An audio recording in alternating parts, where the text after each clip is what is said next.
So, yon. Welcome back, mga kabutingting. Meron tayong another na repair. Acer siya.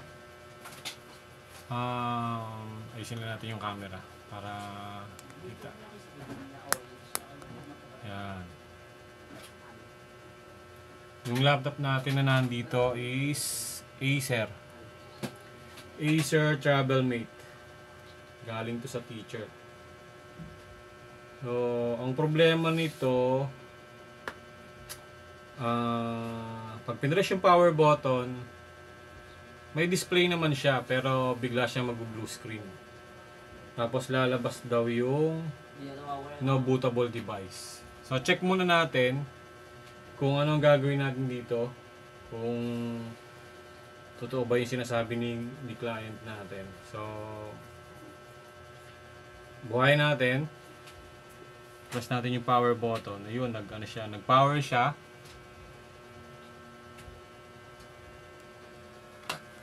Tingnan natin sa ano natin. Yun, meron siyang Acer logo.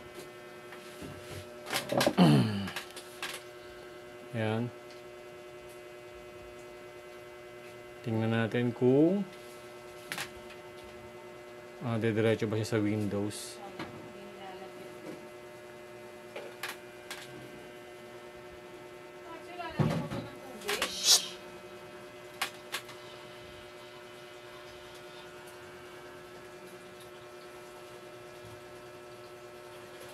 Ayan. Medyo matagal siyang, actually mabilis to eh. Core i5 11th gen yan eh. Marami na tayong nagawang ganito. Galing daw to sa DepEd. Issue ng DepEd sa mga teacher. So ito, ang problema nito, nagbo-blue screen. Yun ang sabi ni client natin. Check natin.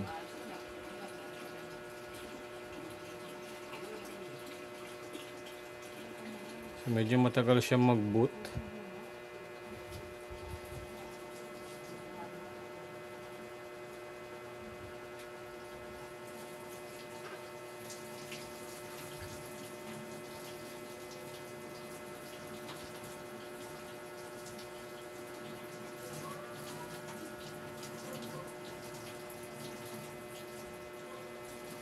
Ikot-ikot lang siya, ikot-ikot. Ayun nga, blue screen nga. So meron siyang your device ran into a problem, needs to restart. Ayun. So ganun lang siya. Patayin natin. Ganun lang siya, mag-blue screen tapos mamamatay, mag-auto restart. So try natin gawin, mga kabutingting. Check natin kung ano yung problema nito, main problem nito. Usually pagka ganon na nagbo-blue screen siya at hindi nagdidiretso sa Windows, tingnan natin kung ano yung main problem. Marami kasi ito eh. So buksan muna natin itong laptop niya.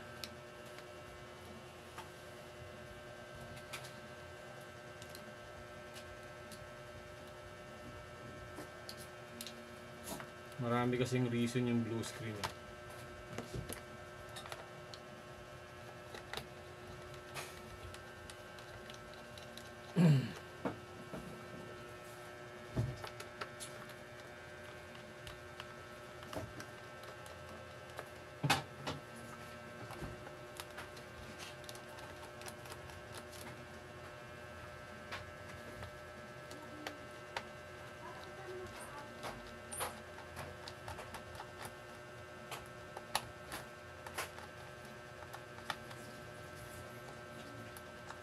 May sticker pa siya eh. So, parang di pa ito nabubuk. I'm not sure kung nabuksan na to. Kasi sa kabilang niya, sticker, parang binakbak na.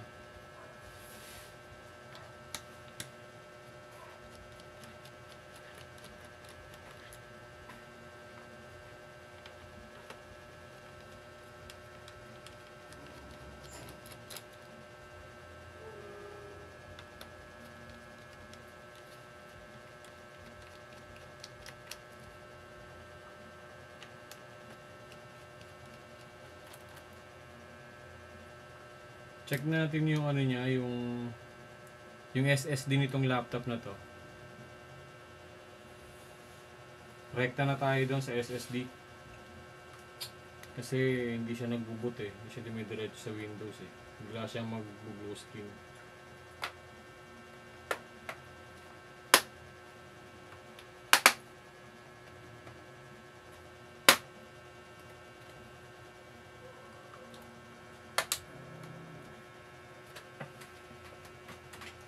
May palang screw.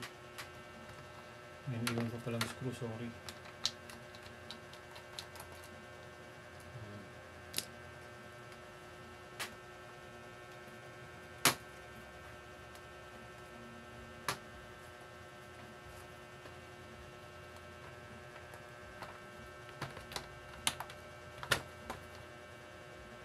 Ayun, okay.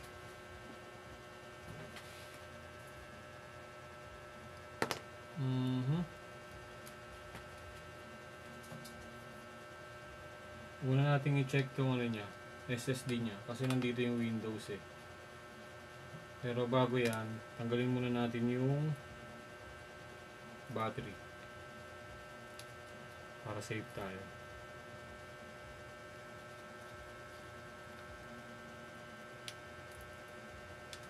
Tanggalin muna natin si battery.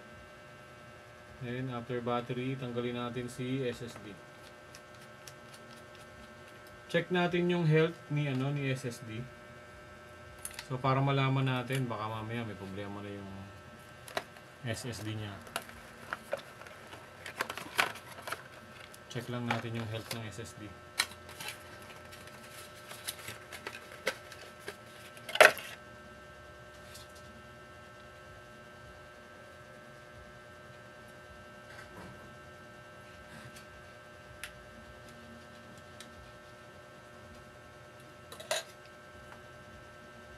So gamit tayo ng external.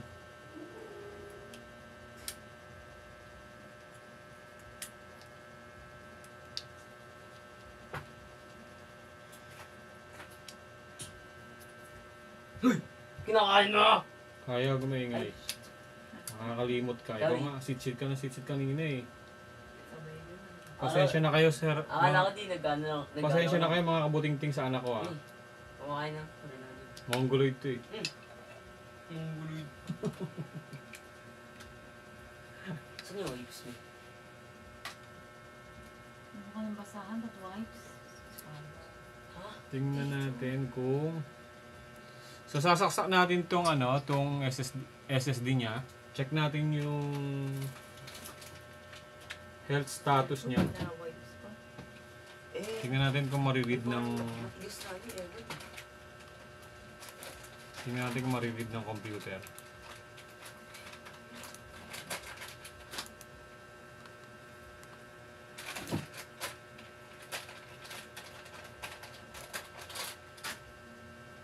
Sumuka ko muna.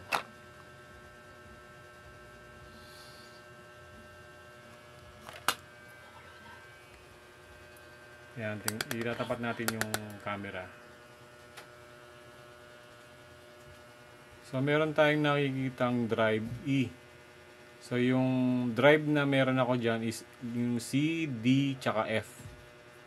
Akin tong F na to eh. Ito. So yung E, ayun, E is not accessible. Ang lumalabas sa kanya, a device which does not exist was specified. Kumbaga yung E niya, yung SSD, nadidetect siya pero hindi natin siya mabuksan. So check natin yung niya. Lapit natin yung camera para makita nyo rin yung ginagawa natin. Ayan, pasensya na kayo mga kabuting-ting ha. So ayan, check natin yung SSD nya. Right click tayo sa this PC, then click natin yung manage. So umiikot-ikot lang. Mukhang meron nga tayong problema sa SSD.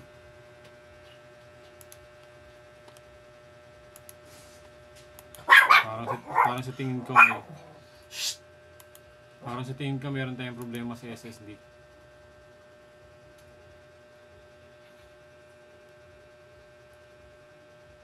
So, yan.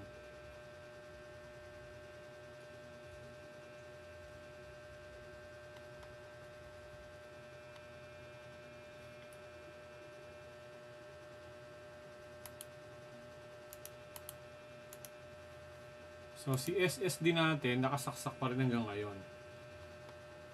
Meron siyang, yung status niya may ilaw. Meron tayong nakikitang drive E. Yung local disk na E. Ito, which is ito, yung sa cursor. Pero pag kiniklik mo yan, hindi mo yan ma-access. So, check natin yung health niya. Open natin tong application na si Hard Disk Sentinel. Dito makikita natin kung ano yung status ng SSD natin. So, ang lumalabas dito is,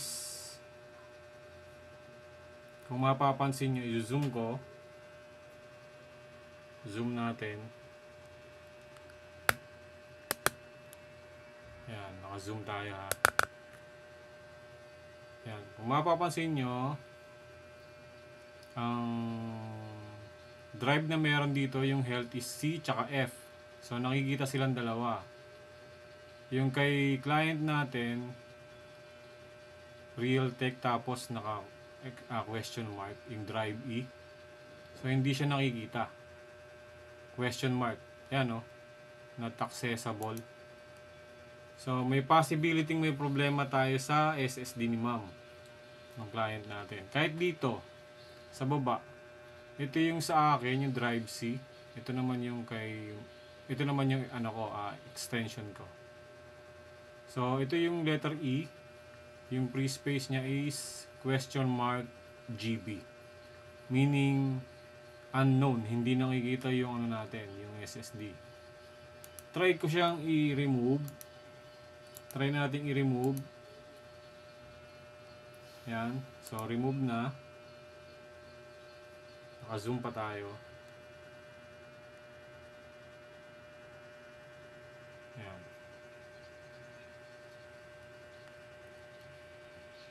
So, naka-remove na. Tapos, ikakabit ko ulit si SSD natin. Try natin ikabit ulit. So, nagbi-blink. Nagbi-blink yung SSD natin. Meron tayong light indicator. Dito nakikita yung yung USB na merong nakasaksak. Pero wala tayong nakikita rito sa computer natin. So ang nakikita niya lang ganyan. Local disk E. Then habang nag-read siya, punta tayo kay Hard Disk Sentinel. Ito. Yan. Punta tayo dyan. Click natin si yes. Para makita natin yung status. So, sinasabi niya, E is not accessible.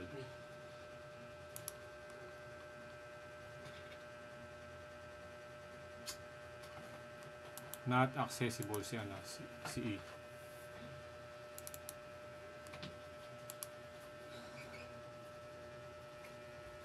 So, kinlik ko na yung natin, ito.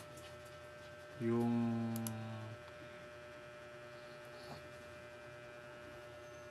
application natin, si Hard Disk Sentinel, para makita natin kung ano yung status. Ayan. Ito yung sa akin. Ito yung kay madam sa natin, customer natin, kay client. So, question mark pa rin. Tapos question mark din dito. So, meaning may problema talaga tong SSD. Kaya siya nagbo-blue screen dahil may problema ang SSD niya. Hindi siya makakadiretso sa Windows. So ang tanong, marirecover kaya natin ang files nito? Kasi yun ang gusto ni ni client natin. Gusto niyang bago siya ma-format, ma-recover yung mga files. Kaso ang problema, ganun yung sitwasyon natin. So may possibility na yung SSD sira na. Kasi yung health niya, tsaka yung temperature, di natin nakikita kung anong status nun. So ngayon, ang gagawin natin is i-check natin yung SSD niya. So tinanggal ko na, tanggalin natin si SSD. Ngayon tanggal na pala. Check natin yung SSD, baka may problema ang SSD. Baka may problema. May problema talaga. So check natin kung repairable ba.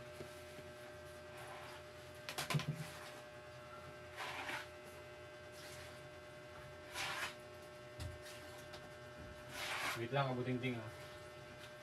Check natin ang SSD natin kung repairable.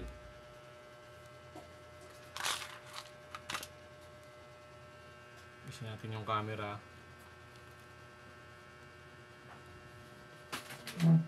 Pasensya na kayo, ang camera ko isa lang. Kaya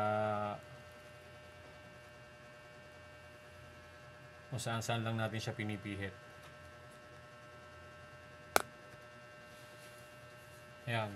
I-check natin si SSD ni client kung kaya pa natin siyang i-repair.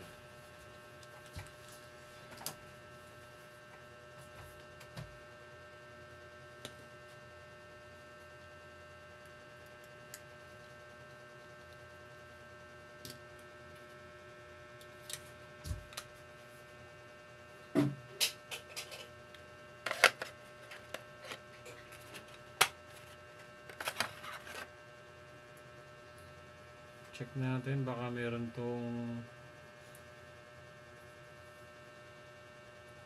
shorted na component.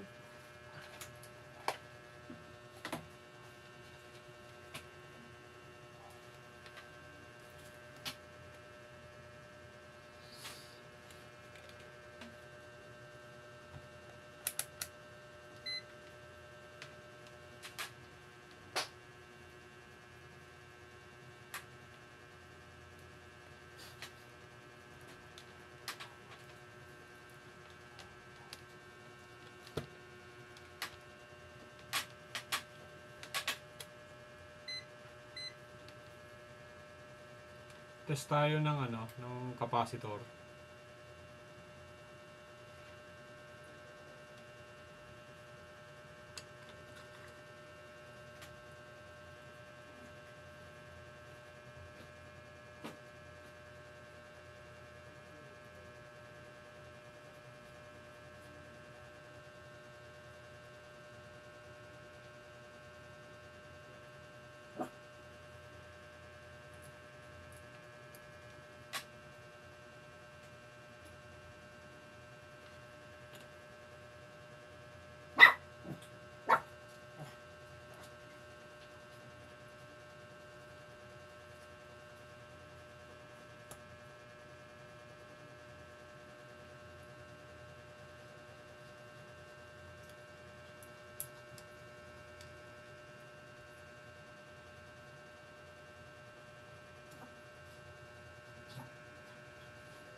Tanggalin natin muna yung sticker mga kabuting-ting para makita natin kung meron pa tayong component na makikita rito sa Parang wala naman.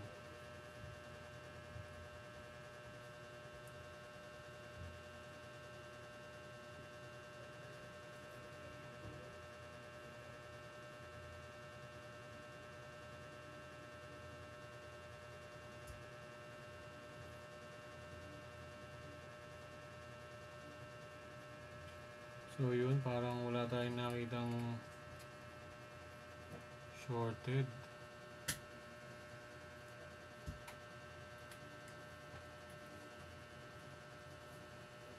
Hindi tayo nakitang shorted na pyesa.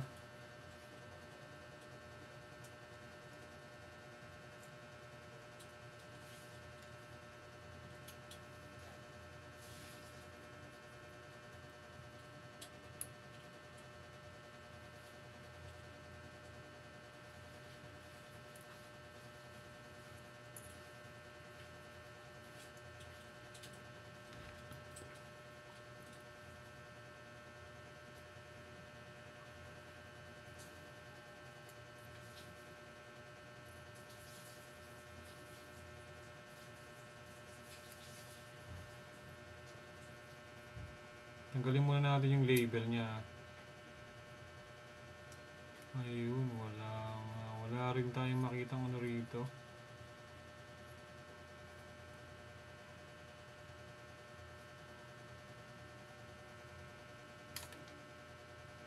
Wala na siyang piyesang iba. Yun lang. Yun lang ang meron siya. Tanggalin na natin.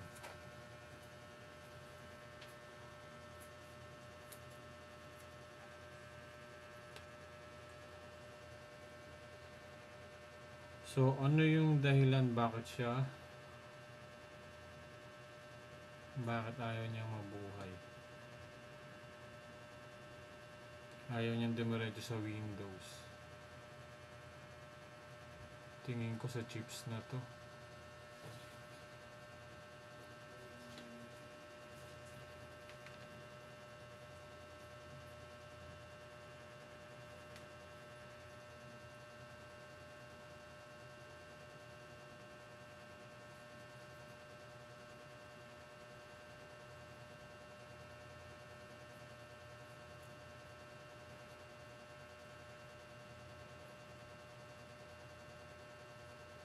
Nade-detect naman siya eh.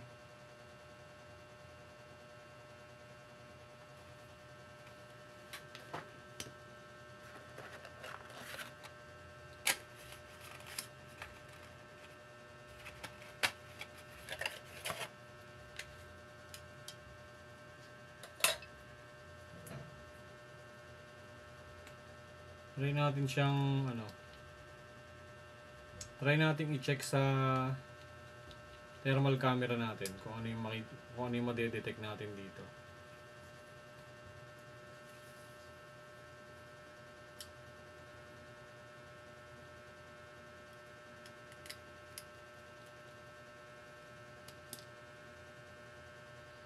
Titingnan natin kung ano yung umiinit sa kanya.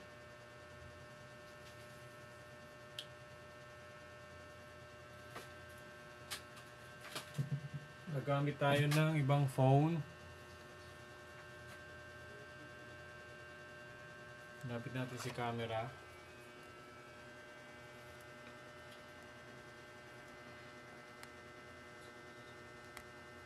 So ito yung ano natin, yun yung SSD natin. Try natin gumamit ng thermal cam. Kunin ko lang po yung thermal camera ko.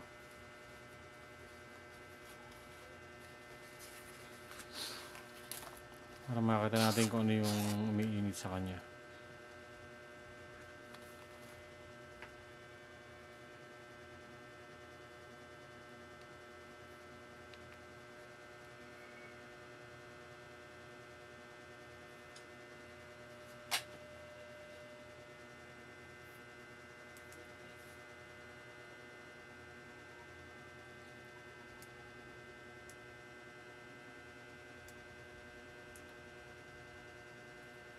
So, kung napapansin nyo, tapat natin.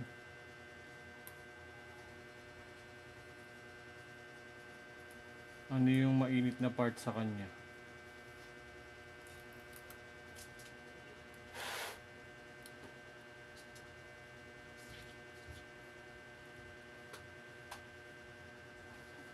Yung chips nga ang mainit sa kanya. So, pagka ganito, yan, nakikita nyo ba? Ayusin natin yung ano natin. So, ang umiinit sa kanya is mismo itong chips na to. Kasi ito, tingnan natin temperature. So, 50%. 50, 51, 52 degree.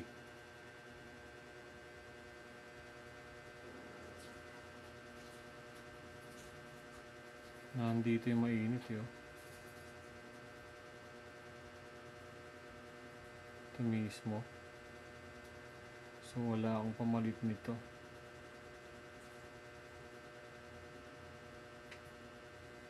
Nandito yung mainit sa kanya. Zoom natin para makita nyo.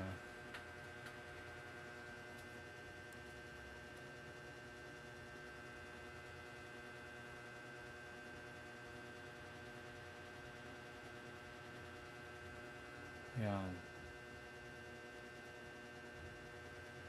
Ito mismo ang umiinit sa kanya. Itong pyesa na yan. Kung makikita natin sa thermal camera, naka-zoom tayo eh. So, bali ang umiinit sa kanya is ito. Yan. Wala tayong pamalit yan eh. So, yun ang mainit sa kanya.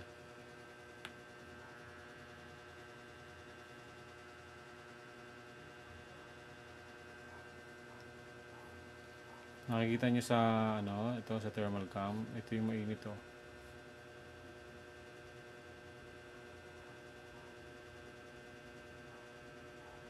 So, nandito na ngayon ang init. Kanina ito yung mainit sa kanya eh. So, siguro ang ma-advise ko na lang dito sa kay client natin, nakita na natin kung ano yung problema eh.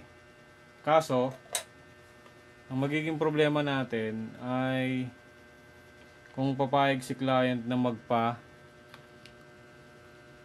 palit ng SSD. Kasi may problema na SSD niya.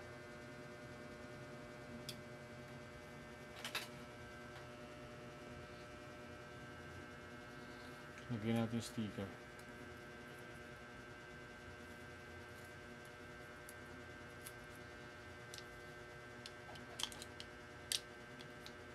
So maganda mga tropa, mga kabutingting. Meron kayong ganito. Malaking tulong to. Lalo na sa mga SSD nyo kapag yung SSD ganyan. Yung NVMe. Hindi nyo makikita yung niyan. I mean, pag may problema at nakasaksak lang sa computer, hindi nyo alam. Dito, pag meron kang external, pag meron kang ganito, pag sinaksak mo sa USB port, madedetect na kagad yan. Malalaman mo na kagad kung may problema yung natin, SSD. Then gamitan mo lang ng ng application na yon yung ginagamit ko. Free naman yun eh, free software naman yun eh. Downloadable naman yun. So, pwede mong makuha yun ng libre. So, yun, mga kabutingting, ang problema nitong natin, ginagawa natin is yung SSD. Advice muna natin kay client natin kung magpapapalit siya ng SSD. Kasi wala akong pamalit nito eh. Itong pyesa na to. Wala ako niyan. So, yun. Sa ngayon, kabutingting, muna tayo. Wait na lang tayo ng advice ni customer. So, naka 512 gig yung niya. Natin ilaw. Yung SSD ni customer natin, ni client, naka 512 GB. 512 gig. So, ayun. Sayang to. Nasira na SSD niya. So, ayun mga kabutingting. Siguro dito ko natatapusin yung video natin. Habang inaalam muna natin yung sagot ni customer. Kung magpapapalit siya ng SSD or what. Kasi sa ngayon, i-chat ko muna siya, then alamin ko lang kung papayag ba siyang magpa-replace ng SSD. Then pag nagpa-replace siya ng SSD, ayun na. Kakabit na lang natin dito. So ito yung niya, ito yung laptop niya, Acer Travelmate. So ito medyo maraming dumi, malikabok. So yun mga kabutingting, ang gagawin na lang natin ganun muna sa ngayon. Advice ko muna kay client natin. So salamat sa sa mga sumusubaybay sa atin at laging nanonood. Please like and subscribe sa ating YouTube channel. Kung di pa kayo nakakapag-subscribe, mag-subscribe na po kayo kasi marami po tayong gagawin pa at ituturo pa sa inyo. So yun mga kabutingting, kapag may blue screen, recap po tayo. Yung laptop ni client, blue screen ang problema, hindi siya nagdidiretso sa Windows. So usually pagka blue screen dati ang ginagawa ko, ko yan linis ako ng RAM, nakita ko sa kanya umiikot siya sa paikot-ikot lang, gusto niya pumasok sa Windows kaso nag-blue screen. So ang tinarget ko na kagad doon is yung SSD niya kasi hindi siya nagdidiretso sa Windows.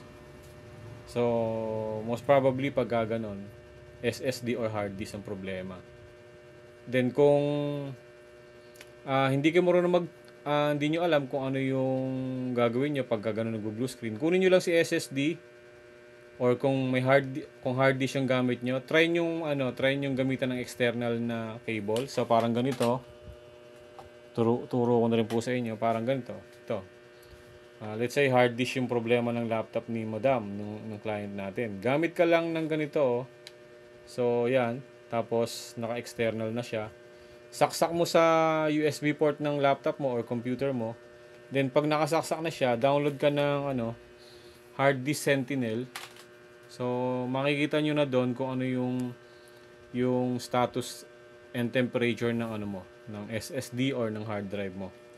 So pag nakita mo ganoon, kagaya nung nakita natin dito sa status nito, question mark, ibig sabihin hindi na siya nare-read, unknown na siya. Most probably may problema na sa SSD. So kailangan natin itong i-replace. Ayun, sad to say, sayang yung 512 GB hindi natin magagawa. So yun, maraming salamat mga kabutingting at medyo gabi na. Ingat po tayo palagi at God bless po. Good night.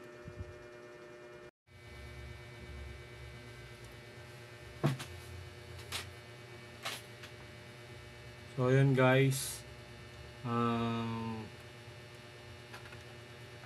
i-continue natin tong ginagawa natin na Acer Travelmate. Ang problema nito is yung SSD niya. Yung SSD niya is tawag nito, damage na. So tinawag ko na to at sinabi ko na sa client natin na yung SSD niya is may problema. Then pumayag naman siya na palitan natin ng bago. So meron tayong SSD rito at palitan na lang natin siya. Isin ko lang po muna to.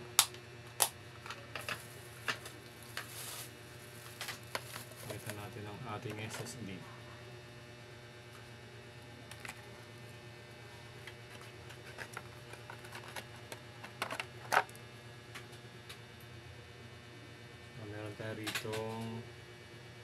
256. Kabit na natin siya.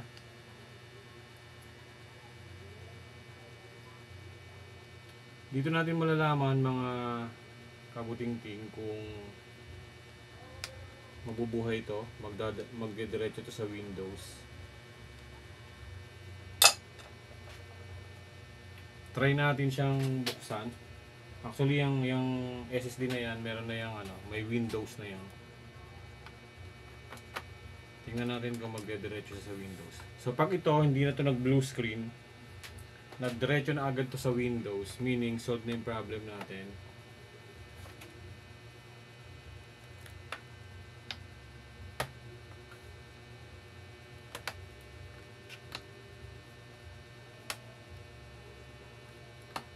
Yan. Try nating power on si laptop.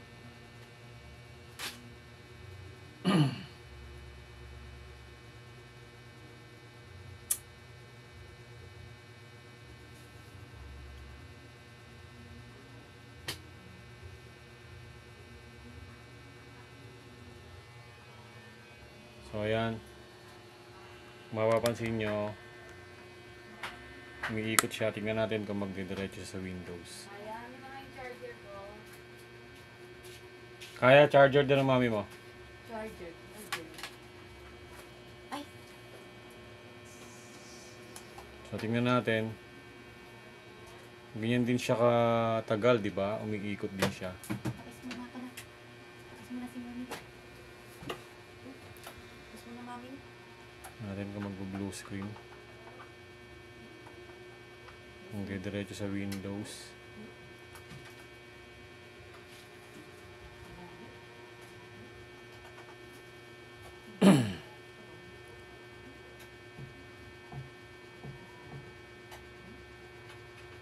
So pag ito dumiretso to sa Windows, isi-set up ko na lang ulit yung yung SSD natin. I-reprogram natin ulit siya, i-reformat para mas malinis.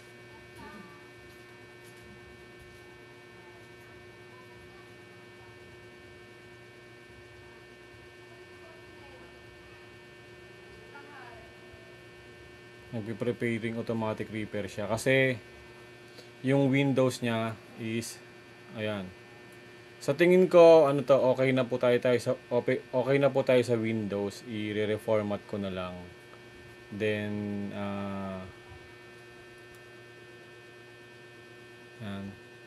I-reformat ko then try natin siyang buhayin ulit. So yun,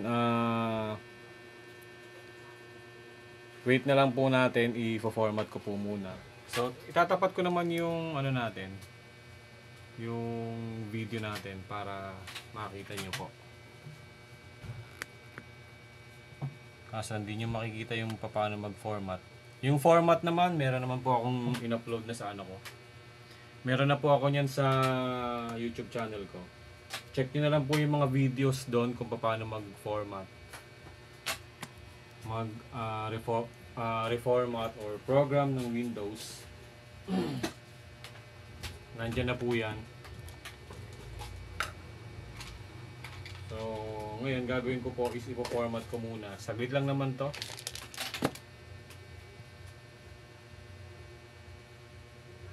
Format natin siya.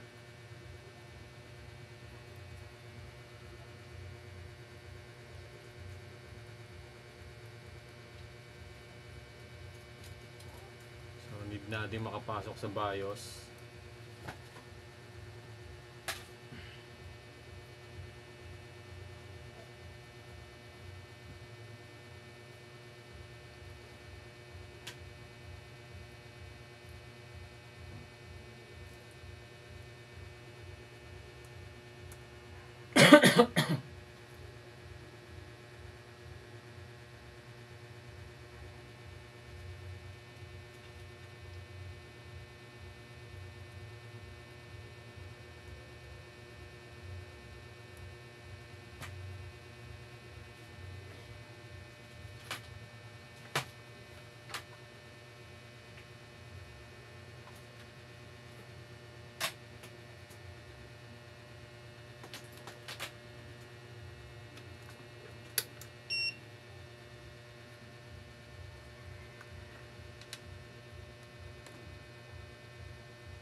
So, hindi gumagana yung touchpad niya. Try muna natin siyang kabitan ng ano, ng mouse.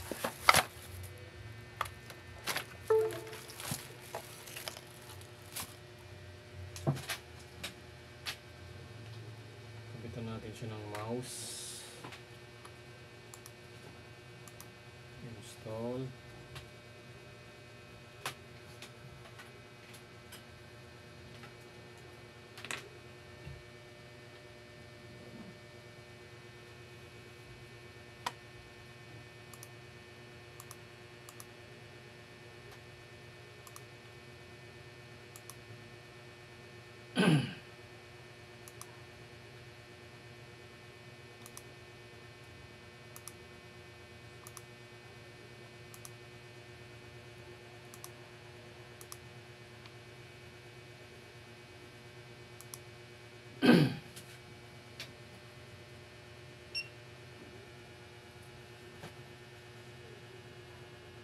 So, binuhin natin yung power supply para mayroon tayong... Wala kasi yung charger ng laptop na to.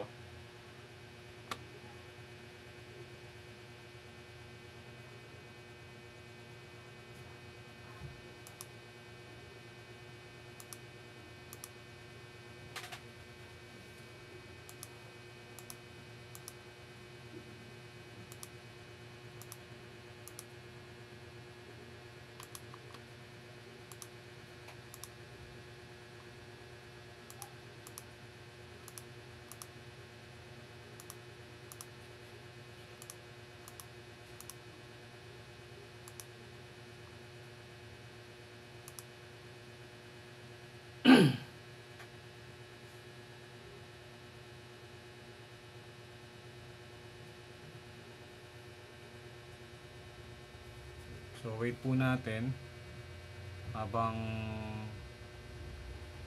nakakailang minutes ba tayo? 9 minutes. Wait natin siyang i-format matapos yung format.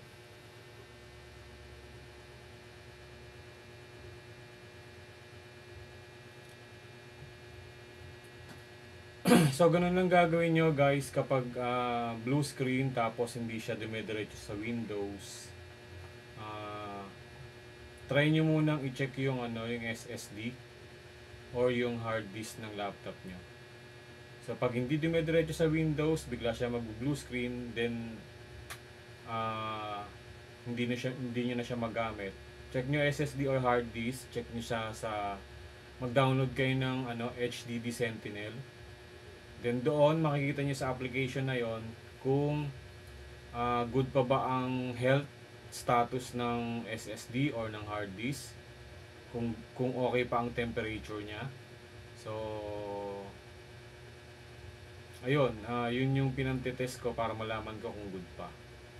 Kapag nakakita kong mababa na yung yung reading, yung health niya, then tapos bigla pa siya nag-blue screen, wala nang ibang cause maliban doon, yun lang talaga ang problem niya.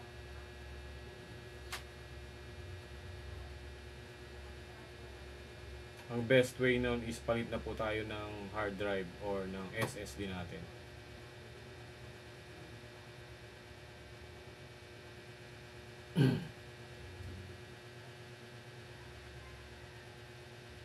Mabilis lang naman itong i-format kasi mabilis tong laptop eh.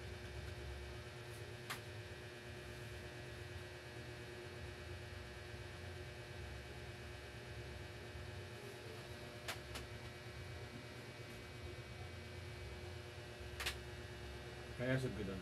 Nakikita ko.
harap natin tong camera rito para sandot ito pwede. Tanggalin muna natin tong panginang natin.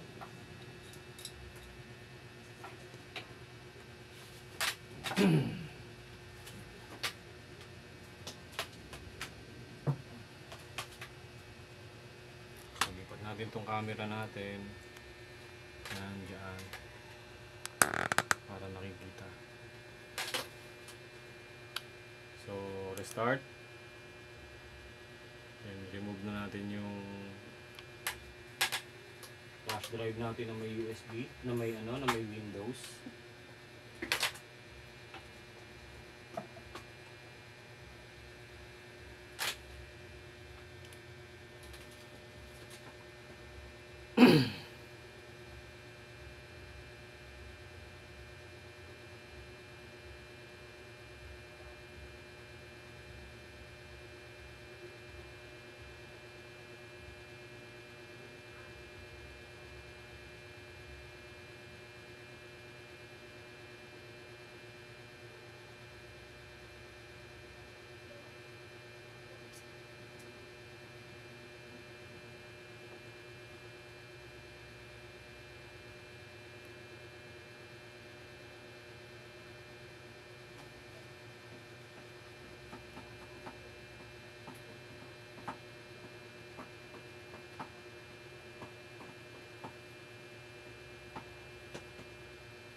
So yun, choose lang po natin yung kung saan tayo kung saan bansa tayo. P. Then click yes. Keyboard layout natin US. Skip na lang natin yan. So huwag lang muna tayo mag-connect sa internet.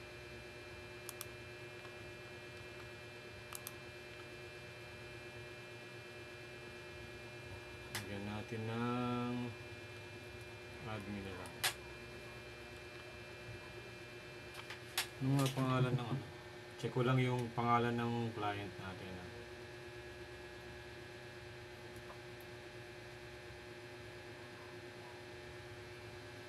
Palitan na lang natin yung pangalan niya.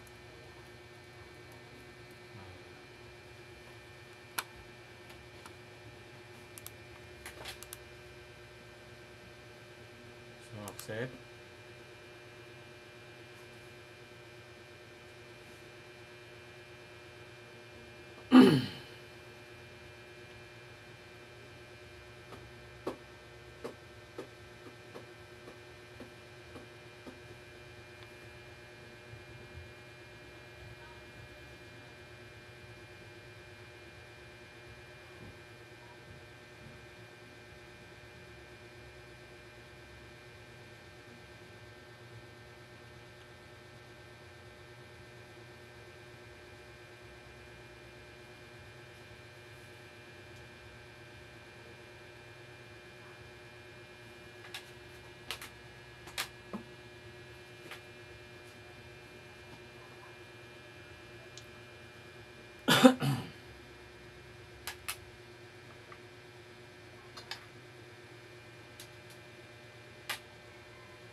So ayun, guys, mga kabuting ting, nakita nyo, dumiretso siya sa Windows. Ibig sabihin, ang main problem ni laptop is yung ano niya, SSD niya. Kung bakit siya nag-blue screen at hindi nagdidiretso sa Windows. So yun, disable lang muna natin yan.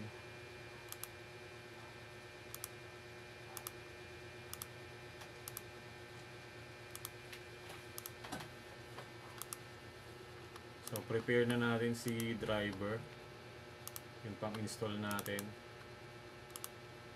ng mga driver para mag-function lahat ng ano niya.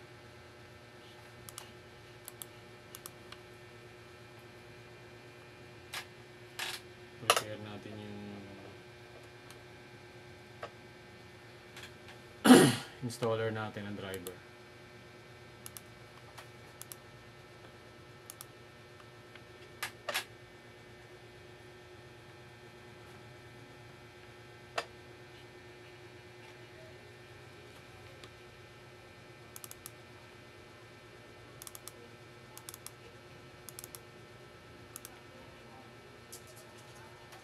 So habang piniprepare natin yan, install natin lahat. So kaya namang mag-multitask nito. So ano na rin natin,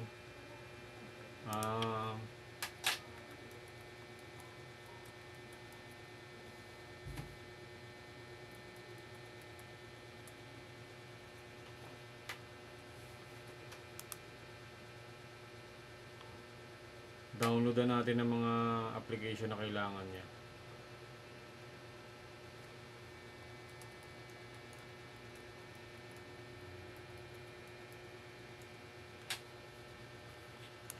Okay.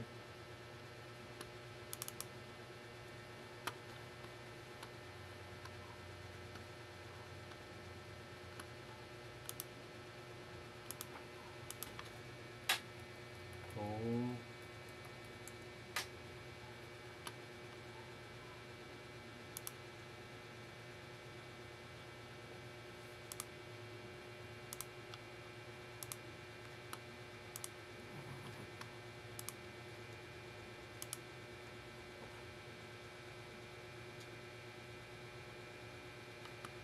habang nag-install tayo ng driver natin, ayan, kung mapapansin nyo, ni-install niya na. Mag-multitask na tayo, kaya naman ng laptop niya. Install na natin yung mga basic application niya.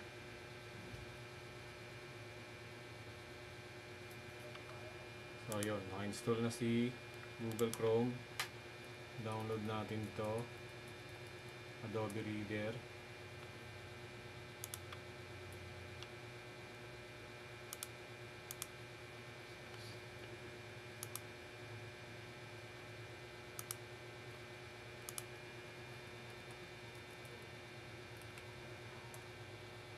Download tayo ng WinRAR.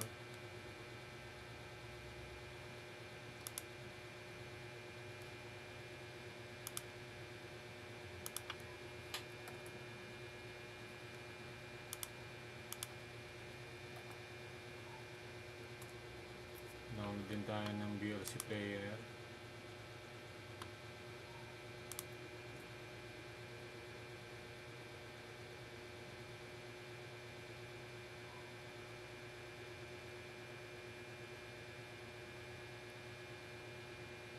So kung napapansin nyo, nagko-corrupt siya. Nag-i-install yung driver ng video niyan.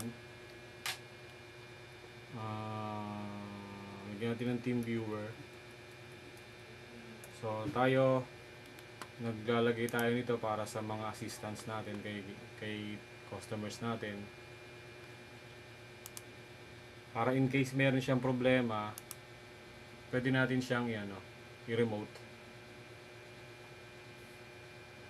So while downloading, check natin yung ibang na-download natin kung ready na. Pwede na natin siyang install. Yan.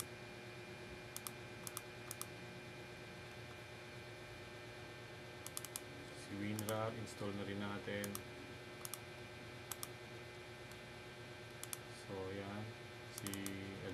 Reader. Install na rin natin siya. So, ang sarap mag-install pagka ang computer mo napakabilis. Kumbaga, kayang-kaya niya mag-multitask. Ayan. So, ito. Finish na.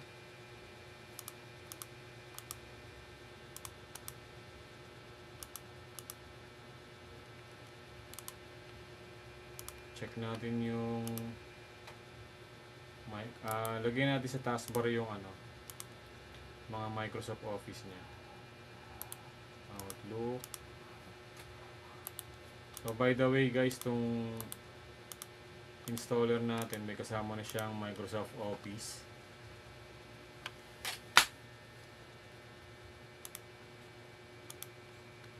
Check natin yung 2021.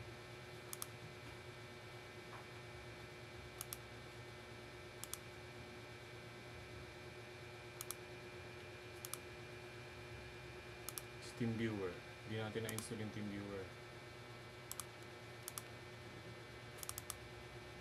Ayan.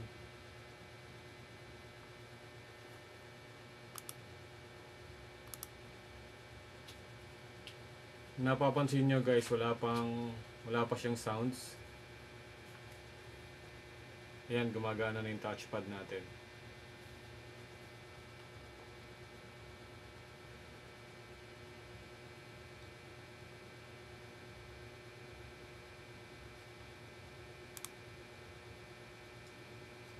So, itong TeamViewer lagyan natin dito para mas madaling ma-recognize ni client natin if in case meron siyang problema.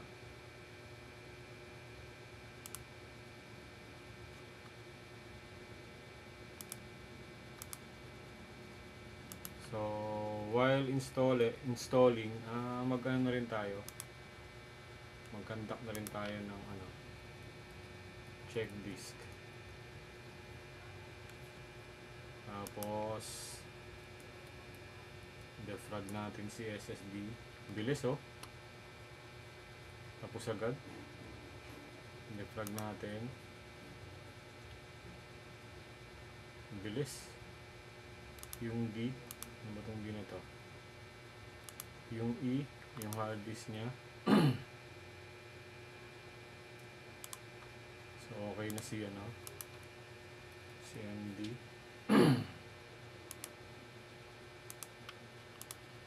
SFC para mas bumilis pa po ang ating yan. Tapos MS config tayo sa boot sa advanced option number ng processor niya is 8, maximum memory. So yan, para mas mabilis yung performance niya. Exit without restart. So yan.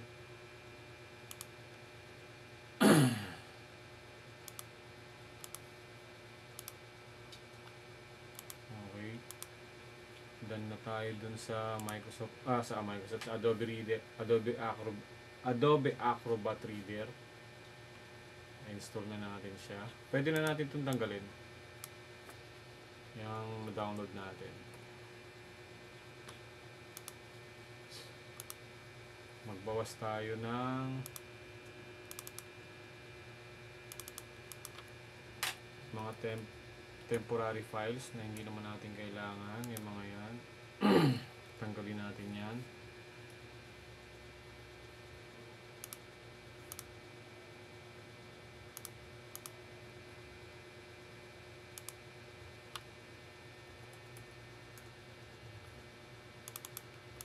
Kumakain siya ng space.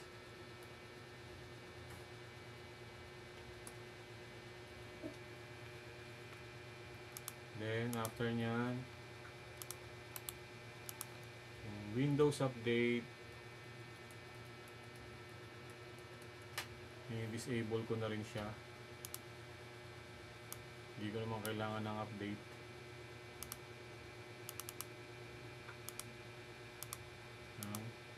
Stop.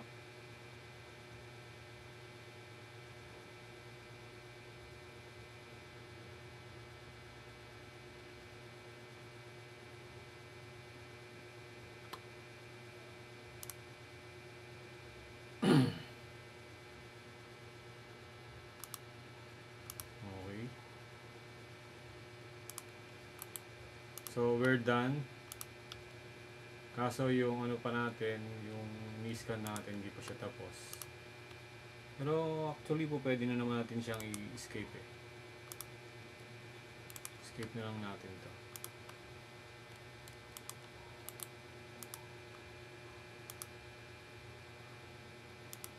Tanggalin natin si USB. Okay. Tanggal na USB natin. Try natin restart.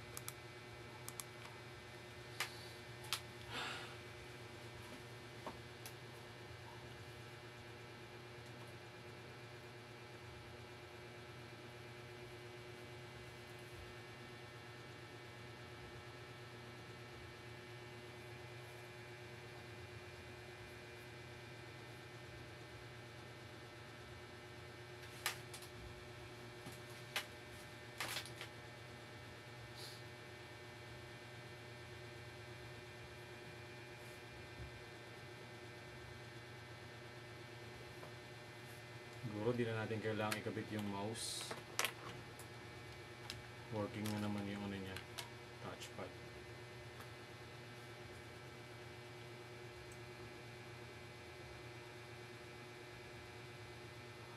So I think guys, we're done. Itong ginagawa na lang natin ito is for checking na lang. But the most important, this is yung ano, yung main issue niya is hindi siya nagdidiretso sa Windows. Yan, ganyan. Iikot lang siya, then after niyan, mag-blue screen. Yun yung main issue niya. So, yung issue niya is na-resolve na natin. So, yan. Okay. So, na-resolve na natin yung issue ni Madam, nung client natin. So, ang gagawin na lang natin is ito, ayusin na lang natin tong sounds niya kasi nakapula. So siguro yung hanggang dito na lang tayo mga mga kabutingting dahil na fix na naman natin yung main problem. So ayun, again, salamat sa mga nanonood and for other countries, thanks for supporting our channel. Then gagawa ulit tayo ng panibagong mga tutorial natin. Then yung pagre-repair. Again, salamat and thank you very much. God bless and bye-bye.